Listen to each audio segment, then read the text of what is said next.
नहमदहु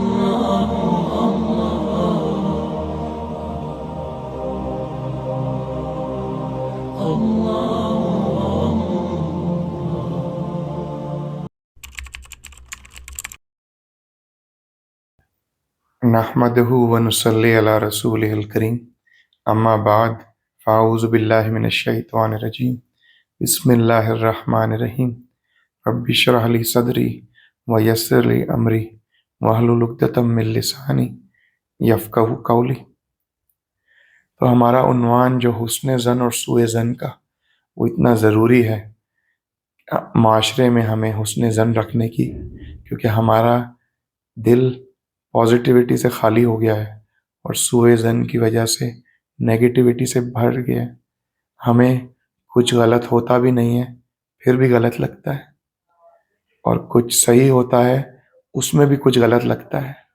कोई हमारे साथ अच्छा करता है तो हमें ऐसा लगता है कि उसमें उसके कोई फ़ायदा है, और कोई हमारे साथ बुरा करता है तो हम कहते हैं कि जी उसने बुरा ही करना था हमारे साथ, मैंने तो पहले ही कहा था।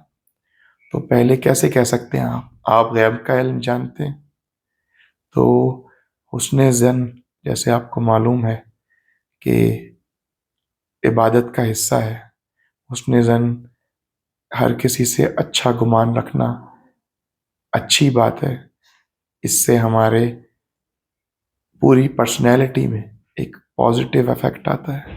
पूरी पर्सनैलिटी के अंदर एक आपका निखरती है कि आप जो हैं हर किसी के बारे में अच्छा ख्याल रखें, अच्छा गुमान रखें, ना कि आप सबके बारे में बुरा ख्याल रखें और सबको ही चोर समझें, सबको ही लुटेरा समझें, सबको ही डाकू समझें, सबको ही धोखेबाज समझें, जबकि हकीकत में ऐसा नहीं है।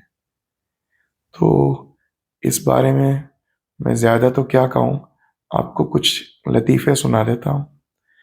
तो लतीफ़े ऐसे हैं, तो शायद आप लोगों ने पहले सुने हों, पर मैं फिर भी रिपीट करा देता हूँ, दोहराई करा देता हूँ आपकी। तो एक शौहर जो है, मियाँ बीवी रात को सो रहे होते हैं, तो शौहर उठ जाता है, बीवी अभी भी सो रही होती है।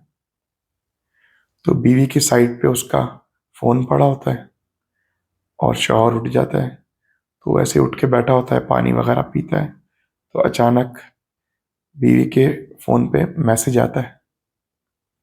शौहर उठता है कि रात के इस पहर मेरी बीवी को कौन मैसेज कर रहा है। तो वो देखता है और फिर उठाता है बीवी को, बोले उठो। वो सो रही होती है, वो कहते उठो, जल्दी उठो, ये रात के तुम्हें इस टाइम किसने ब्यूटीफुल लिखा है। बीवी बड़ी परेशान होती है कि मुझे रात के इतनी देर हो गई है और मुझे किसी ने ब्यूटीफुल लिखा है। उठती है, अपना फ़ोन देखती है, वो कहती है पागल, ये देख तो लो, इसमें लिखा है बैटरी फुल। तो शौहर हुस्न ज़न से काम लेता तो वो भी पढ़ लेता कि बैटरी फुल लिखा था, पर वो पढ़ रहा ही ब्यूटीफुल है तो उसको सूए ज़न है। तो ये रवैया बदलने की ज़रूरत है। इसी तरह जब आप देखते हैं मुख्तलिफ वाक़यात माशरे में, जैसे मियाँ बीवी शॉपिंग पे जाते हैं बाज़ार में, तो जैसे ही उतरते हैं गाड़ी से, तो एक लड़की आती है, सलाम करती है मियाँ को और चली जाती है। बीवी कुछ नहीं कहती, चुपचाप चल रही होती है। इतनी देर, काफ़ी देर के बाद पूछती है कि वो लड़की कौन थी। तो शौहर कहता है 1 घंटे से मेरी सांस सुखा के रखी है और तब से मैं ये सोच रहा हूँ कि वो क्या सोच रही होगी। तो तो सब एक दूसरे से डरे हुए हैं, सब एक दूसरे से सहमे हुए हैं। हम खुल के बात भी नहीं कर सकते, हम खुल के हंस भी नहीं सकते। क्यों? ऐसा क्यों है? तो रवैया बदलने की जरूरत है। इसी तरह एक साहब होते हैं, वो अपनी भाभी को मार रहे होते हैं, तो लोग आके पूछते हैं भाई पागल हो गए हो तुम, आदमी हो के औरत पे हाथ उठा रहे हो, और वो भी तुम्हारी भाभी है, तुम्हारे भाई की बीवी है, तरीका इख्तियार करो, तमीज इख्तियार करो। तो कहता है नहीं, ये बहुत बेहुदा है, ये बहुत बेहया है, ये बहुत बेशर्म है। वो कहते तुम्हें कैसे पता? कहते मैं जिस जिस भी अपने दोस्त को मिलता हूँ वो फोन पे बात कर रहा होता है। मैं पूछता हूँ किससे बात कर रहे हो? वो कहता है तुम्हारा भाभी से। जिससे बात कर वो दोस्त से पूछो तुम किससे बात कर रहे हो? वो कहता है तुम्हारा भाभी से। तो ये इतना बेहया हो गया है कि मेरे इतने सारे दोस्तों से रोज बात करता है। तो थोड़ी अकल करें, थोड़े अपने दिमाग को लगाएं, असल में क्या बात है, कर क्या रहे हैं। इसी तरह आपके लिए कि एक बंदे को ये लगता है रात को सोते हुए, वो अपनी बेगम को कहता है बेगम मुझे लगता है ये जो पंखा चल रहा है ना इसमें मेरा हाथ आ जाएगा। बेगम कहती कुछ नहीं, ऐसा आपका वहम है, नहीं आएगा हाथ, आप आराम से सो जाए, मैं भी तो सो रही हूँ इधर, नहीं आता। वो कहते हैं नहीं, 2 दिन 3 दिन 4 दिन हफ्ता गुजर जाता है। कहते बेगम मुझे लग रहा है इस पंखे में मेरा हाथ आ जाएगा। वो कहती है नहीं नहीं नहीं आएगा, मैं आपको बता रही हूँ नहीं आएगा। 2 हफ्ते बाद बीवी किचन में काम करती है और शौहर बाहर से आ रहा होता है। तो बीवी और उसके हाथ पे प्लस्तर होता है। तो बीवी पूछती है क्या हुआ, आपका पंखे में हाथ आ गया था? कहते नहीं नहीं, हाथ तो नहीं आया था, पर मुझे टेंशन इतनी थी तो मैंने खुद ही हाथ दे दिया कि ये मसला तो ख़त्म करूं, कि रोज़ इस डर से मैं सोता नहीं हूं कि मेरा पंखे में हाथ आ जाएगा, तो मैंने अपना हाथ खुद ही दे दिया पंखे में। तो ये सब आपके जहन के अफकार हैं।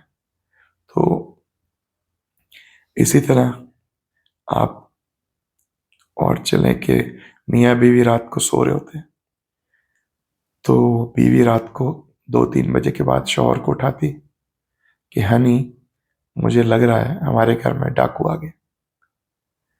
तो शौहर उठता नींद से और जाता, चक्कर लगा के नीचे आ जाता।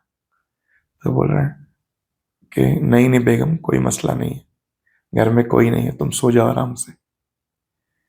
इसी तरह वो रोज रात को उसके साथ करती, 2 दफा 3 दफा, कि कि हनी उठे, मुझे लग रहा है नीचे खटका हो रहा है, आप नीचे जाके देखें नीचे डाकू आ गए। वो वो उठता बेचारा नींद से बीवी को खुश करने के लिए और जाता एज यूजुअल, चक्कर लगाता घर में और वापस आके बोलता है बेगम कोई मसला नहीं, आराम से सो जाओ, कुछ नहीं है। तो एक दिन ऐसे ही बेगम उसको उठाती है कि हनी मुझे लग रहा है घर में डाकू आ गए, तो आप जाएं प्लीज चेक करें। चौर उठता है अपनी नॉर्मल रूटीन में और जाके घर का चक्कर लगा रहा होता है, तो डाकू उस पर गन रख देते हैं। उस दिन वाकई डाकू आ जाते हैं। तो डाकू उससे सारा मालो असबाब छीन लेते हैं, सारे पैसे, सब ज्वेलरी, हर चीज, मोबाइल लैपटॉप सब जमा करके जा रहे होते हैं। तो वो कहता है नहीं, मैं जाने नहीं दूंगा। डाकू कहता है गन हमारे पास है, तुम कैसे हमें जाने नहीं दोगे? कहता है नहीं, मैं तुम्हें जाने दूंगा पर एक शर्त पे। वो कहता है क्या शर्त है?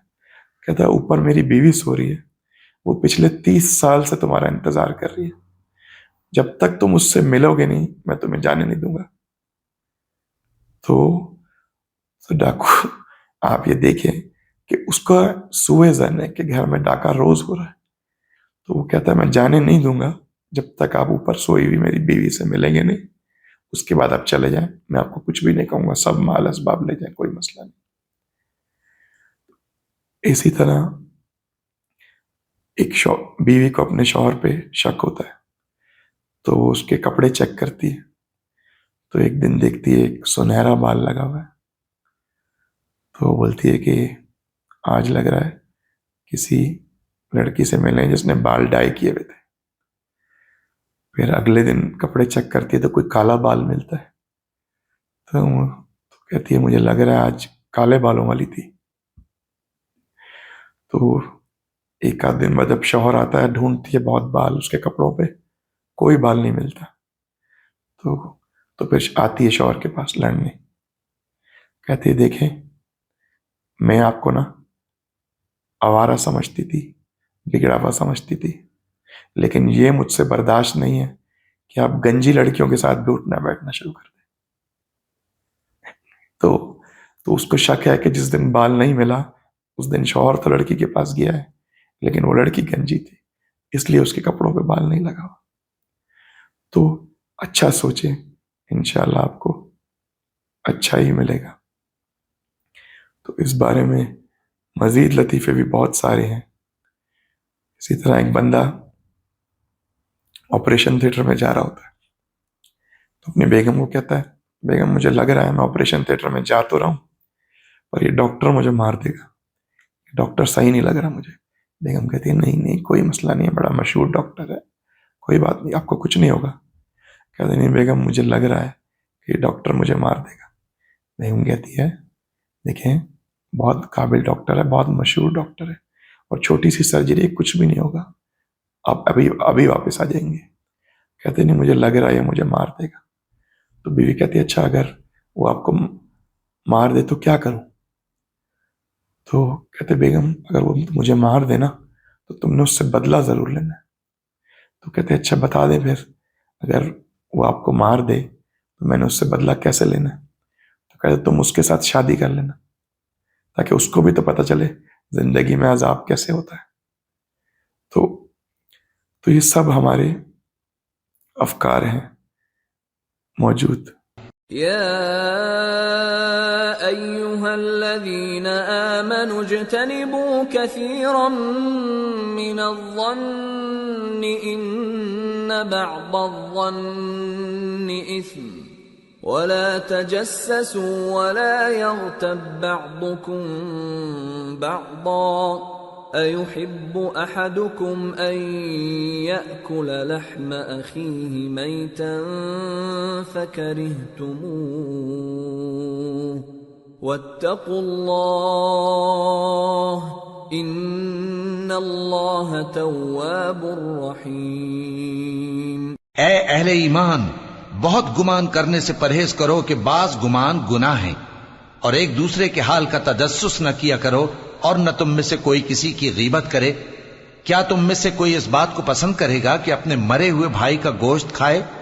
उससे तो तुम जरूर नफरत करोगे, तो गीबत न करो और अल्लाह का डर रखो, बेशक अल्लाह तौबा कबूल करने वाला है, मेहरबान है।